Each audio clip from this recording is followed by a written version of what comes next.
Assalamualaikum warahmatullahi wabarakatuh. Semangat pagi, salam sejahtera untuk kita semua. Salam perspektif. Perbincangan kita pada hari ini adalah tentang konsep dan implementasi hak asasi manusia.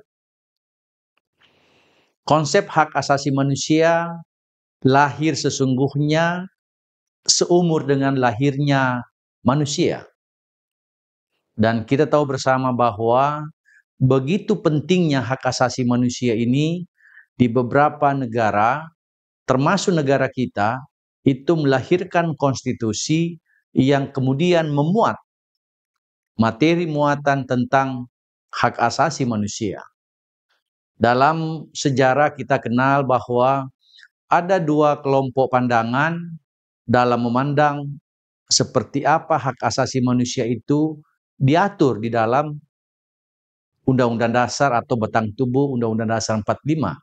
Satu kelompok berpandangan bahwa hak asasi itu tidak mesti hadir dan diberikan pasal dalam batang tubuh Undang-Undang Dasar 45. Kelompok lain berpandangan bahwa tidak ada jalan lain untuk memberikan jaminan dan penghormatan hak asasi manusia, maka materi muatan hak asasi manusia itu harus tercantum dalam pasal-pasal yang ada dalam Undang-Undang Dasar, termasuk pada Undang-Undang Dasar 1945.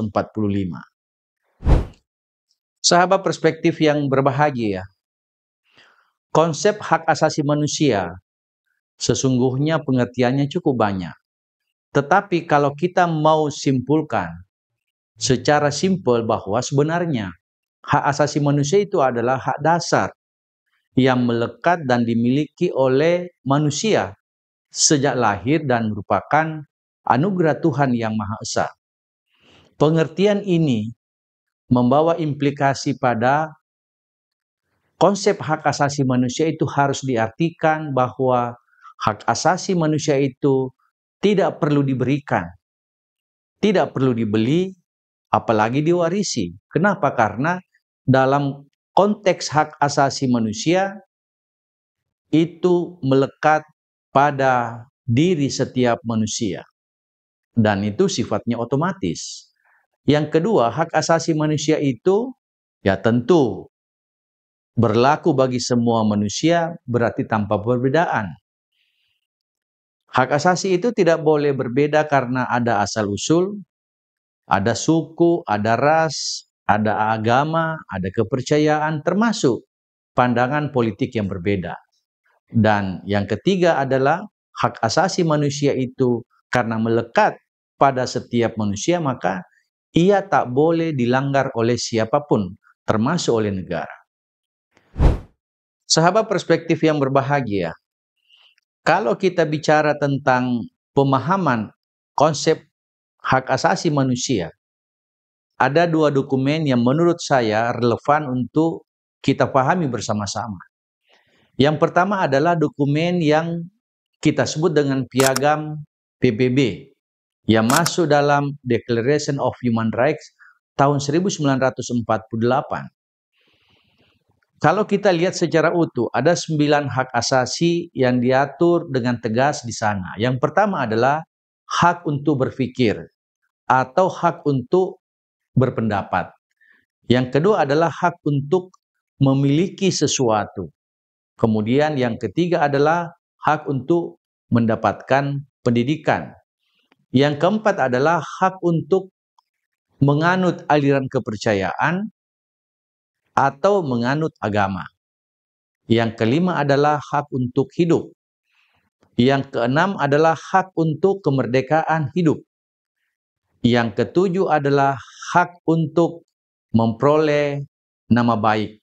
Dan yang kedelapan adalah hak untuk memperoleh pekerjaan. Yang kesembilan adalah hak untuk mendapatkan perlindungan hukum. Kesembilan hak asasi inilah kemudian itu menjadi pemicu untuk lahirnya banyak regulasi, lahirnya banyak perjanjian yang kemudian dalam sejarah kita mengenal ada banyak generasi hak asasi manusia. Sahabat perspektif yang saya hormati, kalau kita memperhatikan dokumen selain tadi Piagam PBB tahun 1948, dalam konteks Indonesia kita bisa menyebut Undang-Undang Nomor 39 tahun 1999 tentang hak asasi manusia. Kalau di Declaration of Human Rights ada 9 hak asasi manusia diatur, maka pada Undang-Undang 39 ini juga bisa kita sebut ada 9. Yang pertama itu adalah hak hidup. Yang kedua adalah hak untuk berkeluarga. Yang ketiga adalah hak untuk mengembangkan diri. Yang keempat adalah hak untuk memperoleh keadilan. Yang kelima adalah hak kemerdekaan. Kemudian yang keenam adalah hak untuk berkomunikasi. Yang ketujuh adalah hak memperoleh keamanan atau mendapatkan keamanan. Yang kedelapan adalah hak untuk memperoleh kesejahteraan. Dan yang kesembilan adalah hak mendapatkan perlindungan. Kalau kita lihat bersama-sama, ada hubungan atau relasi antara materi muatan yang ada dalam Piagam PBB dengan materi muatan dalam Undang-Undang 39 tahun 1999. Namun, kalau kita membahas secara spesifik yang ada pada Undang-Undang 39, maka kita bisa menyebut ada 6 hak asasi berdasarkan bidang-bidang. Yang pertama bisa kita sebut adalah personal rights. Yang kedua adalah political rights. Yang ketiga adalah property rights. Yang keempat adalah social and cultural rights. Yang kelima adalah rights of legal equality. Dan yang keenam adalah procedural rights. Sahabat perspektif yang saya hormati, perkembangan pemikiran hak asasi manusia itu juga mengalami perkembangan sesuai dengan peradaban sebuah bangsa. Kita bisa melihat kalau kita bicara tentang perkembangan peradaban, itu kita bicara tentang sejarah perkembangan hak asasi manusia. Dalam banyak referensi kita kenal ada 4 generasi hak asasi manusia yang kita kenal sampai hari ini. Yang pertama adalah generasi pertama, generasi yang masuk kategori hak sipil dan politik. Hak asasi sipil dan politik ketika itu berkembang di Eropa atau pada negara-negara barat. Hak asasi sipil dan politik diantaranya adalah hak hidup, hak kebebasan, hak kesamaan di depan pengadilan. Generasi kedua berkembang kemudian khususnya dalam bidang ekonomi, sosial, dan budaya. Bagi negara-negara Eropa Timur, keberadaan faham ini itu bisa kita kelompokkan pada generasi kedua. Kita bisa melihat contoh dari hak ekonomi, sosial, dan budaya, misalnya hak untuk mendapatkan pekerjaan, hak mendapatkan penghidupan yang layak, hak mendapatkan perumahan, hak mendapatkan pendidikan. Perkembangan berikutnya, kita kategorikan sebagai generasi ketiga hak asasi manusia. Kita kenal bahwa generasi ketiga ini, kita bisa kualifikasi dalam hak asasi atas perdamaian dan pembangunan. Negara-negara Asia Afrika menjadi pendukung utama dari generasi ketiga hak asasi manusia ini. Di antaranya hak untuk terbebas dari ancaman musuh, hak untuk merdeka, kemudian hak untuk mendapatkan kedamaian, termasuk di antaranya adalah hak mendapatkan kesetaraan dalam berbagai bidang. Dalam perkembangannya, selain 3 generasi yang saya sudah sebutkan, juga berkembang generasi keempat hak asasi manusia. Generasi keempat hak asasi manusia ini lahir sebagai kritik terhadap negara-negara yang memposisikan pembangunan ekonomi sangat dominan dalam pembangunan sebuah bangsa. Negara-negara Asia adalah negara-negara yang masuk kategori generasi keempat. Dan kalau kita bicara tentang seperti apa hak asasi manusia di negara-negara Asia sebagai kategori generasi keempat, ada satu dokumen yang tidak bisa kita lupa, yakni Declaration of Basic Status and Asia People and Government. Sahabat perspektif yang berbahagia, salah satu pertanyaan menarik kalau kita ingin membedah dari hak asasi manusia adalah bagaimana sesungguhnya pengakuan bangsa Indonesia terhadap hak asasi manusia. Ada satu catatan menarik sesungguhnya kalau kita perhatikan dari sisi kelahiran hak asasi manusia di Indonesia. Kita tahu bersama bahwa kalau kita perhatikan dari sisi kelahiran, Undang-Undang Dasar 45 yang mengatur beberapa pasal tentang hak asasi manusia yang disahkan oleh PPKI tanggal 18 Agustus tahun 1945 itu lebih dahulu atau terlebih dahulu sudah diatur dalam naskah Undang-Undang Dasar 45 tentang jaminan dan penghormatan beberapa hak asasi manusia. Sementara kalau kita lihat sejarah kelahiran Piagam Hak Asasi Manusia Sedunia, Declaration of Human Rights itu lahir 10 Desember tahun 1948. Dari sisi interval waktu, kelihatan benar bahwa ternyata jaminan perlindungan hak asasi manusia lebih dahulu kita atur dalam konstitusi negara kita. Sahabat perspektif yang berbahagia, kalau kita perhatikan pengakuan terhadap hak asasi manusia, ada 4 hal yang saling terkait, saling terhubung. Seperti apa dokumen yang mengatur perlindungan jaminan hak asasi manusia. Yang pertama kita lihat dalam pembukaan Undang-Undang Dasar 45 alinea pertama. Dalam alinea pertama pembukaan kita kenal ada kalimat yang sangat terkenal.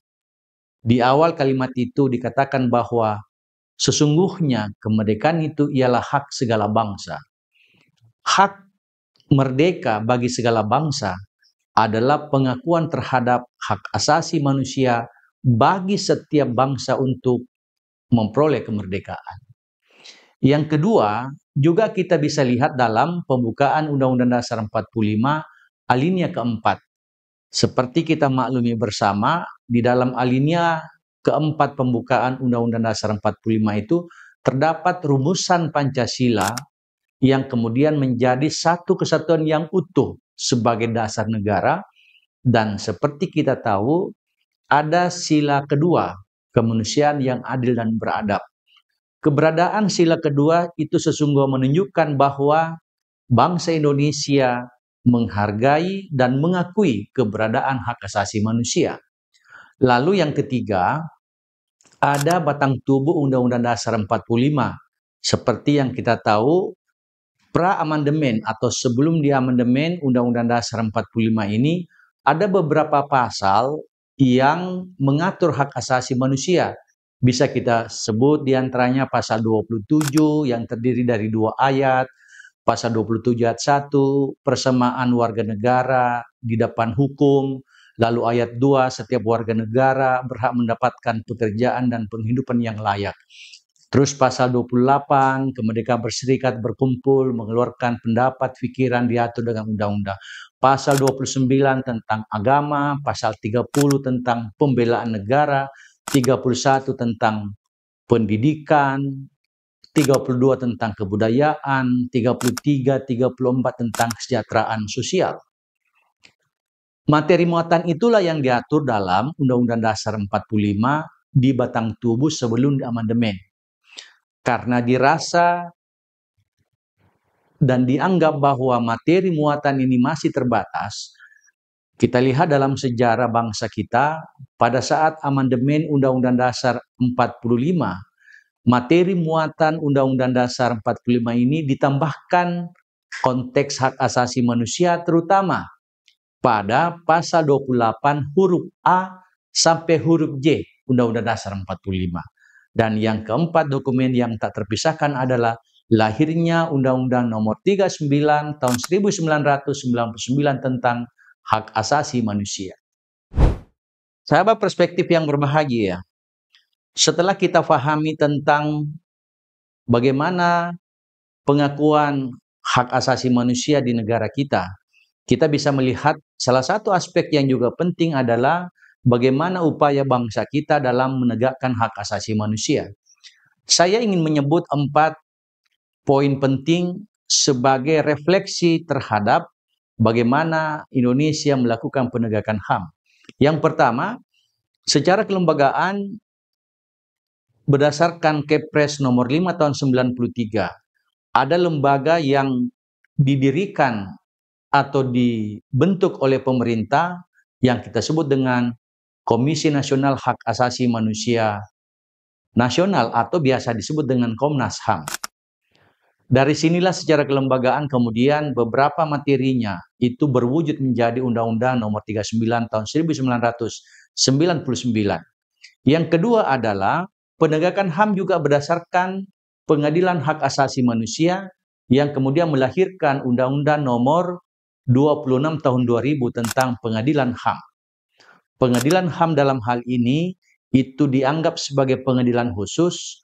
Kenapa disebut pengadilan khusus? Karena hanya mengatur dan mengawasi serta mengadili para pelanggaran hak asasi manusia yang bersifat berat atau biasa kita sebut dengan pelanggaran HAM berat. Terus yang ketiga adalah adanya pengadilan HAM ad hoc. Keberadaan pengadilan HAM ad hoc ini adalah sifatnya sementara karena keberadaannya berdasarkan usulan Dewan Perwakilan Rakyat Republik Indonesia terhadap satu peristiwa tertentu dan itu melalui keputusan Presiden. Mengapa ada pengadilan HAM ad hoc? Itu karena sebelumnya kita memiliki Undang-Undang Nomor 26 tahun 2000 yang bersifat permanen. Oleh karena itu, pengadilan HAM ad hoc ini itu hanya mengadili pelanggaran berat HAM yang dilakukan sebelum berlakunya Undang-Undang Nomor 26 tahun 2000.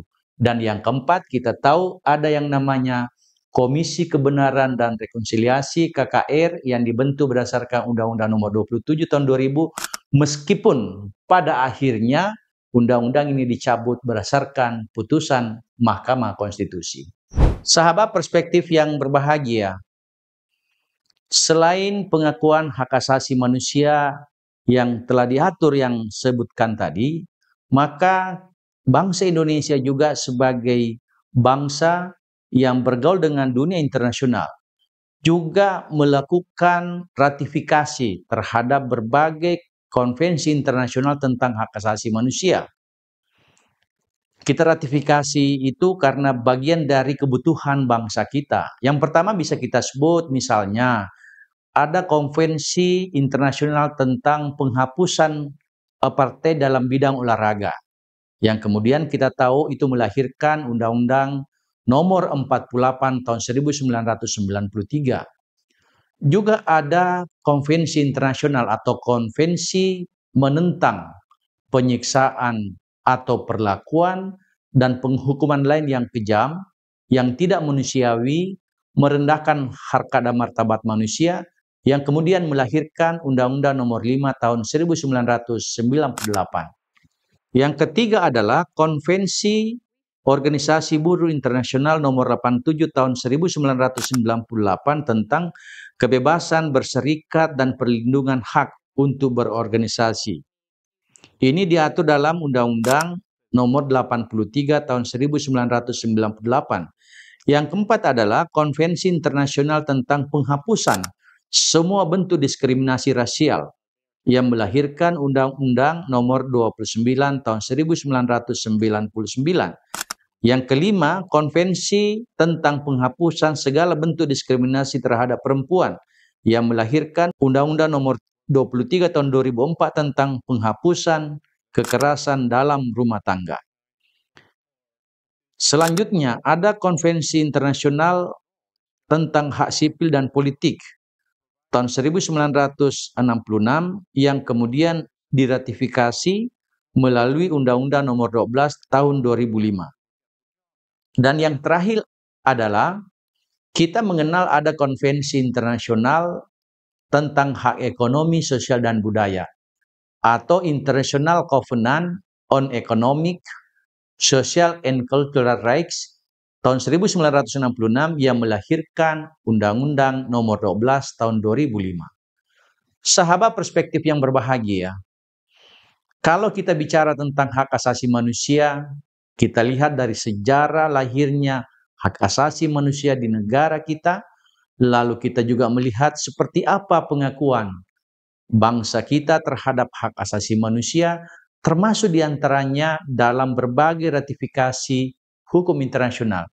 Ini bukti bahwa Indonesia yang memiliki konstitusi itu adalah negara yang bisa kita kualifikasi sebagai negara yang menghormati dan menjunjung tinggi hak asasi manusia warga negaranya. Oleh karena itu, sebagai bagian dari komitmen kita, bagian dari dedikasi kita, mari senantiasa kita mendukung agar penegakan hak asasi manusia benar-benar bisa ditegakkan dan pada akhirnya manusia Indonesia akan terhargai hak asasi manusianya. Sahabat perspektif yang berbahagia, demikian perbincangan kita pada hari ini. Sampai jumpa pada episode berikutnya. Salam perspektif. Wassalamualaikum warahmatullahi wabarakatuh.